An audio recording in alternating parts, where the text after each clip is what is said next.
Welcome to all of you in study point 95 में स्वागत है आप सभी लोगों का। देखिए, यहाँ पर हम लोग जो है टेस्ट मटेरियल लेकर आए हैं मॉडर्न हिस्ट्री का। यहाँ पर हम लोग जो अंग्रेज़ों द्वारा जो अपने यहाँ संस्थाओं का विकास किया गया, जैसे सिविल सेवा हो गया, न्यायालय हो गया, ठीक है, शिक्षा का विकास किस प्रकार किया गया, यहाँ पर ये सारे हम लोग अलग अलग एक एक करके देखेंगे, ताकि इसमें जो भी आयोग आते हैं, बहुत सारे आयोग हैं, शिक्षा के आयोग हैं, बहुत सारे अकाल के आयोग हैं, बहुत सारे जैसे सिविल सेवा के आयोग हैं, तो इन सबको हम लोग यहाँ पर एक कंपाइल तरीके से अलग अलग करके पढ़ेंगे, ताकि पढ़ने में कोई भी कन्फ्यूजन ना हो। तो चलिए, यहाँ पर हम लोग सबसे पहले सिविल सेवा के बारे में पढ़ेंगे कि जो अंग्रेज़ों ने, जो ब्रिटिश ने अपने भारत में सिविल सेवा की नींव रखी, ठीक है, तो वो कैसे संचालित किया कार्य उन्होंने। तो यहाँ से शुरू करते हैं हम लोग। देखिए, अपने भारत में जो सिविल सेवा की नींव रखी गई, उसके जनक कौन माने जाते हैं, तो वो कार्नवालिस माने जाते हैं। ठीक है, कार्नवालिस गवर्नर जनरल जब बन के आया था भारत में, तो वही इसके सिविल सेवा का जनक माना जाता है।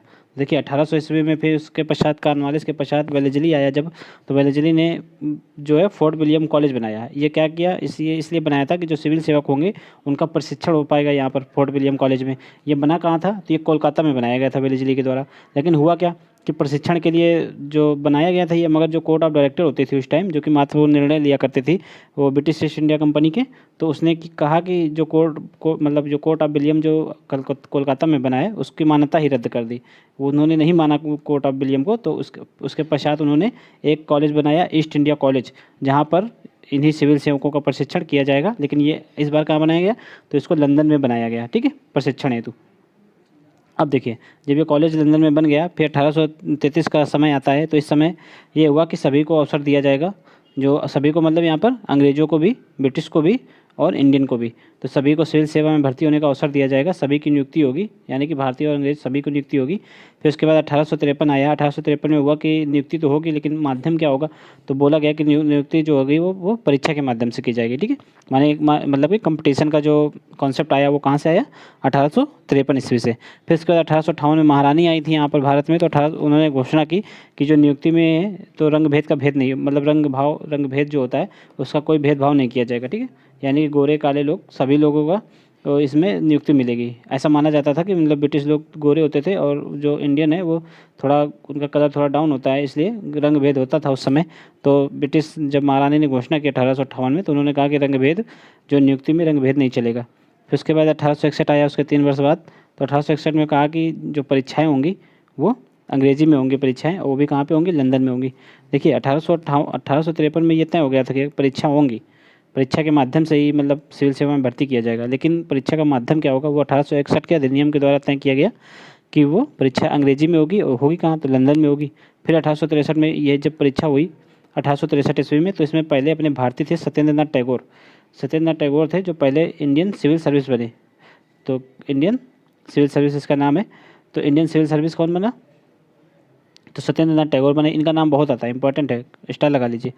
ठीक है, फिर इसके बाद जब 1877 में हुआ क्या कि जब 1863 ईस्वी में, तब तक आयु हुआ करती थी 40 मतलब 23 ईयर हुआ करती थी सिविल सेवा में बैठने की। ये जो है मैक्सिमम आयु हुआ करती थी। इसके बाहर जो हो गया तो वो सिविल सेवा में नहीं बैठता था। अब हुआ क्या कि बहुत सारे भारतीय लोग भर्ती होने लगे, वो ऊंचे ऊंचे पद में बैठने लगे क्योंकि ये सिविल सेवा ऊंचा पद होता था उस टाइम भी, तो ऊंचे ऊंचे पद में इंडियन बैठने लगे। तब जब लिटन आया 1877 में, तो उसने क्या किया कि इसकी आयु ही घटा दी, 19 वर्ष कर दी। अब देखिए, अंग्रेज़ों को उतना मतलब भारतीयों को शुरू से उतना आधारभूत सुविधाएं मिली नहीं रहती हैं कि वो 19 वर्ष में उस परीक्षा को पास कर सकें। इससे उनका जो है प्रतिशत घटने लगा। ठीक है, और इसलिए इस प्रकार भारतीय जो है बड़े पदों तक पहुंचने में उनको रोक लग गई। अब हुआ क्या, फिर उसके बाद वैधानिक सिविल सेवा आया। वैधानिक सिविल सेवा कौन लेके आया, तो ये लिटन ही लेके आया वैधानिक सिविल सेवा। इसने कहा, देखिए इसमें चूंकि भारतीय बहुत मतलब आ जा रहे थे, तो इसने 2 काम किए। एक तो 19 वर्ष आयु निर्धारित कर दी, ऊपर से कहा अगर मान लो इस आयु में भी एग्जाम पास करके आ गए भारतीय, तब उनको नियुक्त करना पड़ेगा। इसलिए उसने 1/6 पद भारतीयों के लिए आरक्षित किया, कहा कि 1/6 भाग से ज़्यादा जो है भारतीय नहीं शामिल होंगे। फिर उसके बाद इसी संदर्भ में एक एचिसन कमेटी बनाई गई। ठीक है, एचिसन कमेटी बनी कब, 1886 ईस्वी में। इस समय कौन था शासक यहाँ, मतलब गवर्नर, तो वो वायसराय बोलते थे उस टाइम। वायसराय कौन था, तो डफरिन था। ठीक है, गवर्नर जनरल बोलते थे। गवर्नर जनरल कौन था, डफरिन था। तो डफरिन ने एचिसन कमेटी बनाई। तो इसने क्या कहा, इसने सिविल सेवाओं को 3 भागों में वर्गीकृत करने की सिफारिश की। कहा कि सिविल सेवाएं होंगी जो केंद्र स्तर पर होंगी, फिर प्रांतीय सेवाएं होंगी, फिर अधीनस्थ सेवाएं होंगी। जो केंद्र स्तर की सिविल सेवाएं होंगी उनकी परीक्षा इंग्लैंड में होगी, और जो प्रांतीय स्तर और अधीनस्थ स्तर की हो उनकी क्रमशः भारत में होगी, दोनों की। अब देखिए, अब आगे हुआ कि मांडफोर्ड सुधार आया जब 1919 ईस्वी में, ठीक है। काफ़ी इससे पहले एक आयोग आया, ये देखिए लिखा है, ठीक है, एसलिंगटन आयोग। ये कब आया? 1912 ईस्वी में। तो इसने कहा कि भारतीयों को जो है 1/4 भाग भारतीयों के द्वारा नियुक्त किया जाएगा। आयोग में 1/4 भाग जो है सिविल सेवा जो है भारतीयों द्वारा लिए जाएंगे। अब देखिए यहाँ पर वैधानिक जो लिटन द्वारा लाया गया था, वैधानिक सिविल सेवा, इसमें कहा गया था 1/6 भाग ही भारतीयों को शामिल किया जाएगा प्रशासन में। लेकिन जो एसलिंगटन कमेटी आई उसने कहा कि 25% भारतीयों को शामिल किया जाएगा। 25% मतलब 1/4, पूरे प्रशासन में 1/4 भाग भारतीयों द्वारा भरे जा सकते हैं, ठीक है। अब हुआ क्या कि मांडफोर्ड सुधार आया जब 1919 ईस्वी में। इस टाइम तक अंग्रेजों पे बहुत दबाव हो चुका था, क्योंकि यहाँ पर प्रथम विश्व युद्ध खत्म ही हुआ था। कब हुआ था प्रथम विश्व युद्ध? 1914 से लेकर 18 तक। तो अंग्रेजों पर भी काफ़ी प्रेशर बढ़ रहा था। उनके पास भी संसाधन कम थे, उनके पास भी जो मानव संसाधन है वो भी कम थे। सारे लोग ज़्यादातर युद्ध में बिजी थे, या फिर जो युद्ध हो चुका था तो तब भी ज़्यादा लोग, मतलब भारत में कुछ मिला के ज़्यादा नहीं थे, तो भारतीयों की नियुक्ति बढ़ाई गई, और इधर प्रेशर भी था। तो अब इसने क्या कहा? इसने कहा कि 1/3 भारतीय को नियुक्त किया जाएगा, ठीक है। और यह 1/3 भाग कब होगा? इसमें होगा कि हर वर्ष 15% की दर से बढ़ाया जाएगा। 15% हर वर्ष बढ़ाया जाएगा। ये देखिए जो है मांडफोर्ड सुधार आया था 1919 ईस्वी में, इसमें ये कहा गया था। और परीक्षाएं इंग्लैंड में भी होंगी और भारत में भी होंगी, ये कहा गया। अब फिर उसके बाद ली आयोग आया। ली आयोग कब आया? ये आया 1924 ईस्वी में। इसने क्या कहा? इसने कहा कि जो स्थानांतरित क्षेत्र होंगे, जैसे कि शिक्षा, स्वास्थ्य सेवाएं, इनकी नियुक्ति का अधिकार अब प्रांतों को दे दिया जाए। तो और फिर उसके बाद क्या कहा कि सिविल सेवा में यूरोपीय और भारतीय कितने हो? 50-50% हो। देखिए ली कमीशन ने क्या कहा? 50-50% हो, और 15 वर्ष में यह अनुपात प्राप्त किया जाना चाहिए। यहाँ पर 15% की दर से हर वर्ष बढ़ेंगे, और यहाँ पर 15 वर्षों में इसको प्राप्त करना है, ठीक है।